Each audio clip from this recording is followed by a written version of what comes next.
இன்றைக்கி நம்ம சேனலில் வாழைப்பூ வடை எப்படி செய்கிறதுன்னு தான் பார்க்க போகிறோம். அதுக்கு ஃபஸ்ட்டு கடலை பருப்பு நம்ம ஊற வச்சுக்கணும்.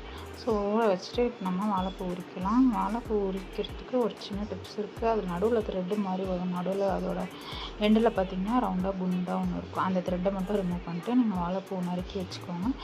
அது குழந்தைங்களுக்கு சில பேருக்கு ஒத்துக்காது. ஸோ இப்போ வாழைப்பூ நல்லா உரித்து இந்த மாதிரி பொடிசாக கட் பண்ணி வச்சுக்கோங்க.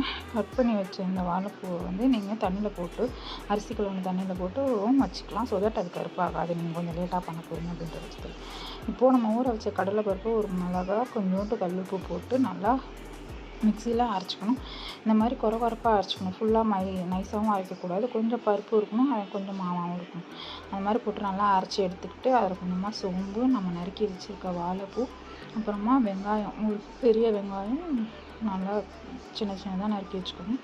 இப்போது ஒரு கடாயில் எண்ணெயை ஊற்றி அந்த எண்ணெய் நல்லா சூடாகிற வரைக்கும் வெயிட் பண்ணுங்கள். அந்த எண்ணெய் சூடாகிற வரைக்கும் நான் வச்சுருக்க இந்த மிக்ஸை நல்லா மிக்ஸ் பண்ணி வச்சுக்கணும்.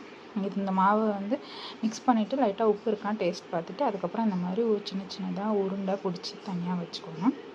ஸோ தட் உங்களுக்கு வடை போடும்போது ஈஸியாக வரும்.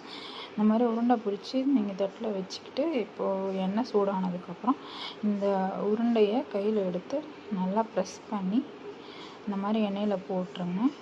எண்ணெயில் போட்டதுக்கப்புறம் அது நல்லா கோல்டன் ப்ரௌன் கலரில் இப்போ நல்லா பொரிஞ்சு வரணும். எண்ணெய் நாங்கள் நல்லெண்ணெய் யூஸ் பண்ணதுனால இந்த மாதிரி நிறையா இருக்குது. நீங்கள் கடலெண்ணெய் யூஸ் பண்ணிங்கன்னா நல்லெண்ணெயும் யூஸ் பண்ணலாம்.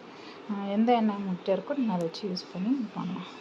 அண்ட் ஒரு முக்கியமான டிப்ஸ், அதுக்கு முன்னாடி சேனலை மறக்காமல் சப்ஸ்கிரைப் பண்ணிக்கோங்க. வாழைப்பூ நறுக்கிறதுக்கு முன்னாடி கையில் தேங்காய் எண்ணெய் துவைக்கோங்க. ஸோ தட் உங்களுக்கு கையில் கருப்பாகாது.